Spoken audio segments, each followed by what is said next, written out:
Kerap terlupa adalah amaran terakhir yang dihantar oleh otak. Hari ini, dalam bahagian pertama, saya akan mendedahkan langkah pembersihan yang paling penting antara 10 langkah pencegahan demensia. Tuan-tuan dan puan-puan, sepanjang 20 tahun kerjaya saya sebagai dokter, saya telah bertemu berpuluh-puluh ribu warga MS di klinik. Perkara yang paling mereka takuti bukanlah kanser atau penyakit jantung, tetapi penyakit yang membuatkan mereka kehilangan diri sendiri, yaitu demensia. Ramai yang menerima demensia sebagai takdir yang tidak dapat dielakkan, tetapi itu sama sekali tidak benar. Demensia adalah penyakit yang boleh dicegah dan diperlahankan dengan berkesan. Hari ini, saya akan memberikan jawaban yang jelas kepada Anda. Izinkan saya menceritakan kisah Pak Cik Rahim, 70 tahun, yang datang ke klinik saya baru-baru ini. Suatu hari, beliau tersesat jalan pulang dari pasar dan merayau selama 30 menit sebelum dibantu oleh seorang anggota polis. Beliau memegang tangan saya dan menangis terseduh-seduh, bertanya, adakah hidupnya sudah benar-benar berakhir? Sebenarnya, otak kita akan mengecut sebanyak 0,5% hingga 2% setiap tahun selepas umur 60 tahun. Bahagian yang paling teruk terjejas dahulu adalah hipokampus, yang bertanggung jawab untuk memori. Bayangkan hipokampus ini sebagai pengarah perpustakaan otak. Jika pengarah itu sudah tidak bertenaga dan tidak dapat bekerja, pemandangan kampung halaman 50 tahun lalu masih segar dalam ingatan, tetapi menu makan tengah hari yang baru dimakan tadi langsung tidak dapat diingat. Mengapa fenomena ini berlaku? Ia disebabkan oleh sisa buangan yang terkumpul di dalam otak. Doktor memanggilnya amyloid beta, tetapi secara mudahnya anggaplah ia sebagai karat yang terbentuk di dalam otak. Sama seperti air tidak keluar jika pipe berkarat, karat yang diikat ini menyumbat laluan antara sel-sel otak. Pada mulanya tiada gejala, tetapi jika ia terkumpul selama 10 atau 20 tahun, ia akan melemaskan sel-sel otak dan menyebabkannya mati. Namun tuan-tuan dan puan-puan, jangan putus harapan. Karat otak ini boleh dibersihkan sepenuhnya melalui makanan yang kita makan setiap hari. 5 makanan yang saya akan dedahkan hari ini adalah pembersih otak terbaik yang telah terbukti melalui puluhan ribu kes di seluruh dunia. Saya akan senaraikan satu persatu dari tempat ke 5 hingga ke 1, terutamanya makanan di tempat pertama. Jika salah cara makannya, ia boleh menjadi racun, jadi Anda perlu memberi perhatian sepenuhnya sehingga akhir. Video hari ini di saluran kesehatan warga MS akan menjadi titik perubahan yang mengubah sisa hidup Anda. Apabila otak menjadi cerah, kualiti hidup akan berubah. Jika Anda menantikan video ini, sila tekan butang suka sekarang. Dan tinggalkan komen doa perkataan belajar di ruangan komen. Setelah saya mengesahkan bahwa Anda sudah bersedia untuk mendengar penjelasan saya akan menerangkan dengan lebih bersemangat dan terperinci. Penyertaan kecil Anda menjadi pendorong besar bagi saya. Dr. Mohad Rizal, jika Anda berusia 70 tahun ke atas, walaupun hospital atau orang sekeliling mengesyorkan sesuatu itu baik untuk badan, ada tabiat yang mesti dielakkan dan sebaliknya ada makanan yang wajib diambil. Ini bukan sekadar untuk mencegah demensia, tetapi satu peraturan hidup untuk menghalang otak Anda daripada terus mengecut. Saya akan jelaskan satu persatu, bermula dari tempat ke Viva beserta alasan yang menakjubkan mengapa Anda perlu memakannya. Makanan menghidupkan otak di tempat ke Viva ialah apel. Adakah Anda mengupas kulitnya dan hanya makan isinya? Jika ya, mulai hari ini Anda mesti membuang tabiat itu dengan tegas. Kerana nilai sebenar apel terkandung sepenuhnya pada kulitnya. Kulit apel mengandungi komponen bernama quercetin 5 kali ganda, lebih banyak berbanding isinya. Quercetin inilah pembersih semula, jadi yang membersihkan sampah yang terkumpul dalam otak kita. Setiap hari otak kita menghasilkan bahan jahat yang dipanggil radikal bebas. Secara mudahnya, anggaplah ia sebagai sisa yang membuatkan sel otak berkarat. Jika radikal bebas ini menyerang membran sel otak, sel akan cedera dan akhirnya mati. Pada ketika inilah, quercetin dalam kulit apel muncul dan memakan radikal bebas ini seperti ahli bomba memadamkan api. Hasilnya, sel saraf otak dilindungi dan ingatan dapat dikekalkan. Di sini ada satu perkara yang perlu Anda benar-benar berhati-hati. Ramai yang mengisar apel menjadi jus kerana menyangka ia baik. Sebagai seorang dokter, saya katakan ini sama seperti menuang racun ke dalam saluran darah otak. Apabila apel dijadikan jus, serat yang baik untuk badan akan musnah dan hanya tinggal gula. Apabila gula ini masuk ke dalam badan, ia menaikkan gula darah dengan mendadak. Jika gula darah naik mendadak, hormon insulin akan dirembeskan secara berlebihan, dan jika ini berulang, saluran darah otak akan menjadi keras dan rosak. Oleh itu, apel mesti dimakan dengan mengunyah kulitnya sekali. Rendam dalam air cuka selama 3 menit dan bilas dengan air mengalir. Anda boleh memakannya tanpa risau tentang racun perosak, seolah-olah memakan suplemen otak semula jadi. Seterusnya, di tempat ke-3 ialah rumpai laut seaweed, GIM. Anda mesti makan rumpai laut kosong yang tidak ditambah apa-apa perisa. Rumpai laut mengandungi jumlah vitamin B12 yang sangat banyak. Dalam badan kita, bahan toksik bernama homocysteine akan terhasil, dan jika kekurangan vitamin B12, tahap bahan toksik ini akan meningkat. Homocysteine ini adalah penjahat yang sangat menakutkan karena ia memusnahkan sel otak secara langsung dan mengecilkan saiz otak. Malah, University Oxford di UK telah menjalankan kajian selama 2 tahun terhadap warga EMAS berusia 70 tahun ke atas. Kumpulan yang mengambil vitamin B12 yang mencukupi mengalami pengecutan otak 30% lebih perlahan berbanding kumpulan yang tidak, terutamanya pengikutan bahagian hipokampus yang bertanggung jawab untuk memori berkurangan dengan ketara. Memperlahankan pengecutan otak sebanyak 30% adalah hasil yang sangat besar, bermakna masa terjadinya demensia boleh ditangguhkan selama 5 hingga 10 tahun. Ada pesakit yang disangka demensia dan keluarga sudah hampir berputus asa, tetapi selepas diperiksa, ternyata ia hanya gejala akibat kekurangan vitamin B12. Dalam perubatan, ini dipanggil demensia palsu atau pseudodemensia. Warga EMAS seperti ini, hanya dengan mengamalkan makan rumpai laut secara konsisten, ingatan mereka kembali dan pikiran menjadi cerah dalam masa beberapa bulan.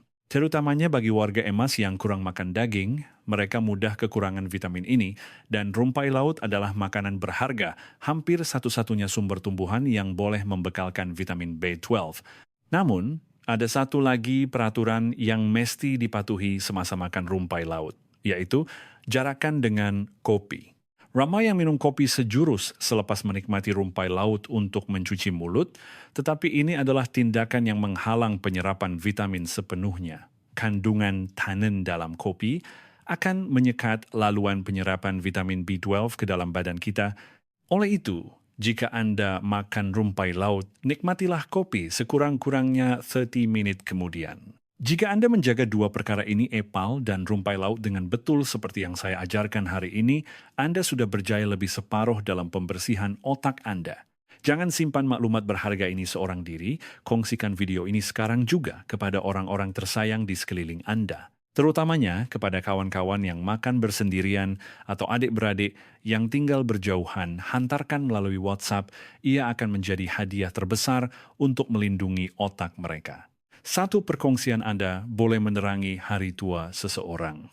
Sekarang tinggal tempat ke-3 hingga ke-10, terutamanya tempat ke-2 dan ke-1. Ia adalah bahan yang sentiasa ada di dapur kita. Tetapi jika cara masaknya salah, walau sedikit pun, kesannya akan hilang sepenuhnya. Saya akan mendedahkan rahasia yang mengejutkan itu. Jika video hari ini bermanfaat, sila tekan butang kongsi kepada orang sekeliling. Perhatian kecil Anda menjadi kekuatan besar bagi saya. Makanan-makanan ini bukan sekadar baik untuk kesehatan, tetapi berperanan membantu komunikasi sel otak dan menyambung semula rangkaian saraf yang telah runtuh. Namun jika Anda tidak mematuhi cara penyediaan yang akan saya sampaikan mulai sekarang, makan banyak manapun tidak akan berguna, jadi sila dengar dengan teliti. Makanan menghidupkan otak di tempat ke-3 ialah telur. Tetapi kuncinya di sini ialah Anda mesti memakannya secara separuh masak dengan kuning telur yang sedikit cair. Di dalam kuning telur terdapat komponen yang sangat berharga bernama kolin.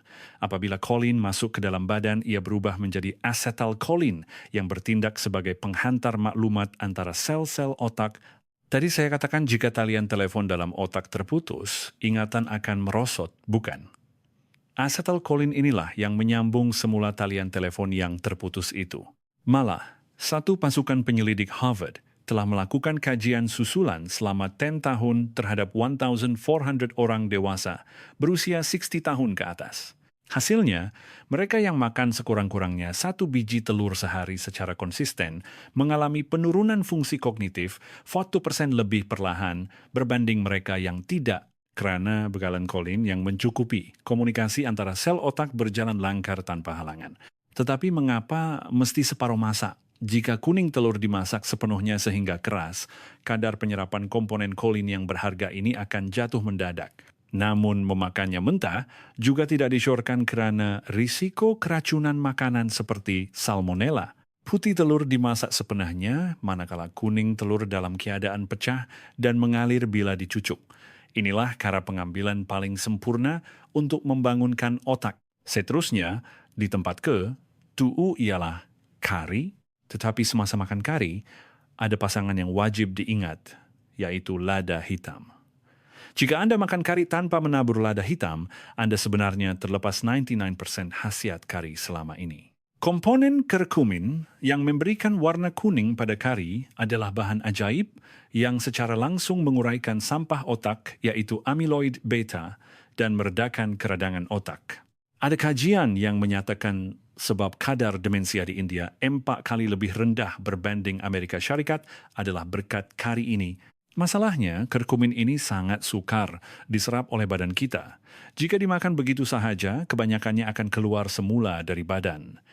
Pada ketika inilah lada hitam muncul sebagai penyelamat. Komponen piperin dalam lada hitam mengawal proses metabolisme badan kita dan membantu kurkumin diserap masuk ke dalam darah dengan berkesan.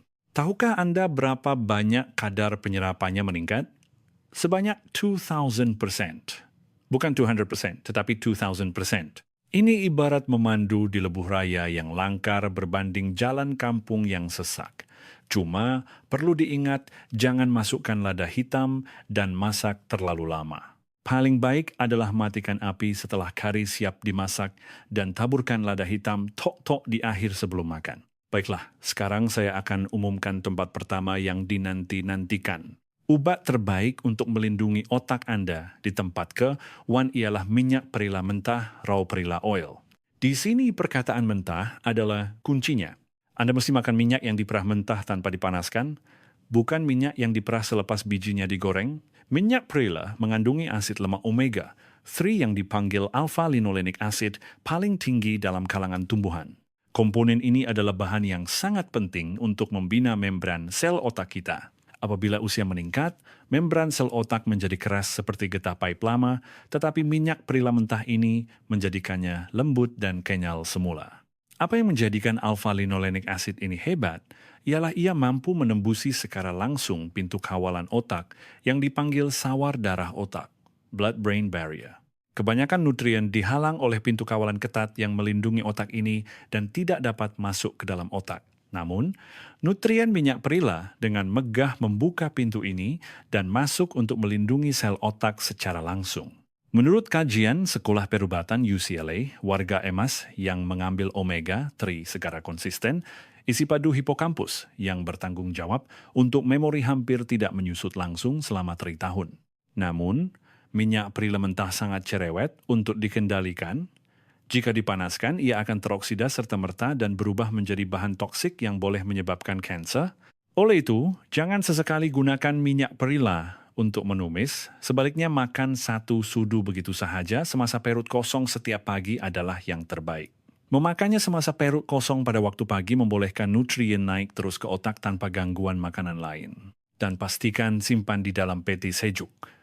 Jika diletakkan pada suhu bilik, minyak yang menghidupkan otak akan berubah menjadi minyak yang menyerang otak. Jika video hari ini membantu, sila tekan butang langgan dan lonceng notifikasi sekarang. Dengan itu, Anda tidak akan terlepas video bahagian 2 yang akan didedahkan tidak lama lagi dan dapat menontonnya paling awal. Tuan-tuan dan puan-puan, mengapa bahagian 2 penting? Jika dalam bahagian pada hari ini kita belajar cara membersihkan sisa kotoran otak, dalam bahagian 2 nanti saya akan ajar cara membina semula tiang otak yang runtuh dan membesarkan semula hipokampus yang kecut di tempat yang sudah bersih itu. Pembersihan dan pembinaan mesti digabungkan barulah kita benar-benar bebas daripada demensia. Langganan dan notifikasi adalah janji termudah untuk menjaga kesehatan Anda. Baiklah, sekarang Anda sudah tahu kelima-lima makanan tersebut. Tetapi bagaimana cara makan yang paling berkesan dalam sehari? Dan bagaimana pula dengan mereka yang mengambil obat darah tinggi atau kencing manis? Saya akan berikan rutin amalan harian yang sempurna untuk menjawab semua persoalan Anda. Baiklah, seperti mana obat yang baik tidak berguna jika hanya disimpan di dalam store, 5 makanan yang saya kongsikan ini hanya akan membangunkan otak Anda jika dimakan dengan betul. Jadi, saya telah sediakan jadwal waktu amalan harian yang sangat mudah untuk Anda. Coba ikut selama seminggu sahaja seperti yang saya katakan. Badan Anda akan bertindak balas dahulu. Mula-mula, jam 6:30 pagi sejurus bangun tidur. Sebaik sahaja membuka mata, pergi ke dapur, dan keluarkan minyak perila mentah yang disimpan di dalam peti sejuk. Tuangkan 1 sudu peno dan masukkan ke dalam mulut, rasai perlahan-lahan sebelum menelannya. Pada mulanya mungkin terasa sedikit hanyir, tetapi selepas 3 hari, rasa lemak itu akan terasa seperti isyarat yang membangunkan otak. Makan semasa perut kosong begini membolehkan nutrien minyak perila melepasi sawar darah otak dengan paling pantas. Seterusnya, jam 7 pagi, waktu sarapan. Pastikan Anda makan sebiji telur separuh masak. Masukkan telur ke dalam air mendidih dan tunggu tepat 6 minute 30 saat untuk mendapatkan telur separuh masak yang sempurna. Lebih baik lagi jika Anda makan nasi yang dibalut dengan 2 keping rumpai laut kosong yang dibakar sedikit tanpa garam. Ia menjadi hidangan hebat yang memenuhkan otak dengan asetilkolin dan vitamin B12 si awal pagi. Kuma, minum kopi sejurus selepas makan adalah dilarang. Nikmatilah kopi sekitar jam 7:30 pagi, sekurang-kurangnya 30 menit selepas makan. Itu adalah rahasia membantu penyerapan nutrien otak. Untuk makan tengah hari jam 12:30 tengah hari, gunakan kari. Tidak perlu makan setiap hari. Memadai jika Anda tetapkan menu makan tengah hari kari 3 kali seminggu. Nasi kari atau mie kari pun boleh. Paling penting taburkan lada hitam tok-tok 5 kali sejurus sebelum mengangkat sudu. Sekali lagi saya tekankan, tabiat kecil ini meningkatkan kadar penyerapan kurkumin sebanyak 200%. Pada jam 3 petang, waktu snack apabila perut mula lapar, sediakan sebiji epal. Gigit dan makan epal yang telah direndam dalam air cuka selama 3 menit beserta kulitnya. Jangan makan terburu-buru sambil menonton TV, tetapi kunyahlah perlahan-lahan selama 15 menit, itu kuncinya. Banyak menggerakkan otot rahang akan meningkatkan aliran darah ke otak dan quercetin dalam epal juga diserap dengan lebih baik. Semasa makan malam jam 6 petang, semak jika ada makanan yang terlepas hari ini. Jika tidak sempat makan rumpai laut pagi tadi, makanlah sebagai lauk makan malam. Jika terlupa telur, buatlah telur kukus lembut untuk makan malam, melengkapkan kepingan teka-teki 5 makanan ini dalam sehari. Sekarang saya akan jawab 3 soalan yang mungkin Anda tertanya-tanya. Pertama, ramai bertanya, adakah perlu makan kelima-limanya serentak? Jawaban saya ialah YA. Karena setiap makanan membersihkan otak dengan cara yang berbeza. Epal membuang karat, rumpai laut menurunkan toksin, telur menyambung talian komunikasi, kari menguraikan sisa, dan minyak perila menguatkan dinding sel. 5 sekawan ini mesti bergerak sebagai satu pasukan barulah pembersihan otak selesai dengan sempurna. Kedua, adakah selamat bagi mereka yang mengambil obat? Kebanyakan makanan ini selamat. Kuma, bagi mereka yang mengambil obat pencair darah seperti warfarin, kandungan omega 3 dalam minyak perila mungkin menguatkan kesan obat. Jadi sila berbincang dengan dokter Anda untuk melaraskan dos sebelum mengambilnya. Bagi mereka yang mengambil obat darah tinggi atau kencing manis, diet ini sebenarnya akan sangat membantu kesehatan saluran darah. Terakhir, bagi mereka yang bertanya bila kesannya akan muncul, saya katakan begini. Sampah di dalam otak kita telah terkumpul selama berpuluh-puluh tahun. Jadi Anda perlu mengamalkannya secara konsisten sekurang-kurangnya 3 bulan. Selepas 3 bulan, Anda akan rasa kepala lebih ringan apabila bangun pagi, dan selepas 6 bulan, kekerapan terlupa barang akan berkurangan. Otak itu jujur. Ia pasti membalas setimpal dengan usaha yang Anda kurahkan. Adakah sesiapa yang menonton video ini dan mahu memeriksa peti sejuk serta pergi ke pasar hari ini juga? Sila tinggalkan komen 2 perkataan. Mula di ruangan komen sekarang. Atau tinggalkan nomor 1 pun boleh. Saya akan mengesahkan kesungguhan Anda dan memberikan sokongan. Saling memberi semangat di ruangan komen membolehkan kita meneruskannya dengan lebih seronok berbanding melakukannya seorang diri. Marilah kita menua dengan sihat dan pikiran yang ceras bersama-sama. Sekarang masanya untuk merumuskan perjalanan panjang yang kita lalui bersama hari ini. Sila semat semula 5 rahasia utama untuk membersihkan otak berharga Anda di dalam hati. Pertama, makan apel dengan kulitnya. Kedua, ambil rumpai laut kosong tanpa minyak. Ketiga, makan telur separuh masak dengan kuning telur mengalir. Keempat, wajib tabur lada hitam pada kari. Kelima, makan 1 sudu minyak perila mentah semasa perut kosong setiap pagi. Dengan mengamalkan 5 perkara ini secara konsisten, otak Anda akan mempunyai kekuatan untuk melindungi dirinya sendiri. Ingat Pak Cik Rahim yang saya ceritakan di awal tadi, yang sesat jalan dan menangis, beliau mengikut preskripsi diet saya ini tanpa gagal selama 3 bulan. Baru-baru ini beliau datang semula ke klinik dan wajahnya sudah berubah. Doktor, sekarang jalan di kampung saya nampak jelas dalam kepala. Dan nama kucuk bongsu saya pun keluar serta-merta, katanya sambil memegang tangan saya dan tersenyum lebar. Sebagai doktor, tiada kepuasan yang lebih besar daripada itu. Tetapi tuan-tuan dan puan-puan, Anda tidak boleh berhenti di sini. Apa yang saya kongsikan hari ini hanyalah tahap pembersihan untuk mencuci sisa yang terkumpul di otak, membersihkan rumah yang kotor tidak bermakna tiang, dan dinding yang runtuh akan pulih dengan sendirinya. Selepas pembersihan selesai, kita perlu memulakan pembinaan untuk membina semula sel otak yang lama dan memulihkan litar saraf yang putus. Sebab itu dalam video bahagian 2 yang saya sediakan, saya akan mendedahkan baki 5 makanan untuk membina semula otak. Saya akan kongsikan cara makan blueberry untuk meningkatkan penyerapan 3 kali ganda, mengapa ikan berlemak tidak boleh digoreng, dan berapa menit brokoli perlu dikukus supaya nutriennya kekal. Selain itu, saya akan terangkan secara terperinci dengan bukti perubatan tentang biji labu sebagai suplemen otak kos, rendah terbaik, dan berapa kawan teh hijau sehari boleh mencegah demensia. Terutamanya di akhir bahagian itu, saya akan hadiahkan jadwal waktu harian bersepadu yang sempurna tentang bagaimana menyusun kesemua 10 makanan 5 dari bahagian 1 dan 5 dari bahagian 2 dalam sehari.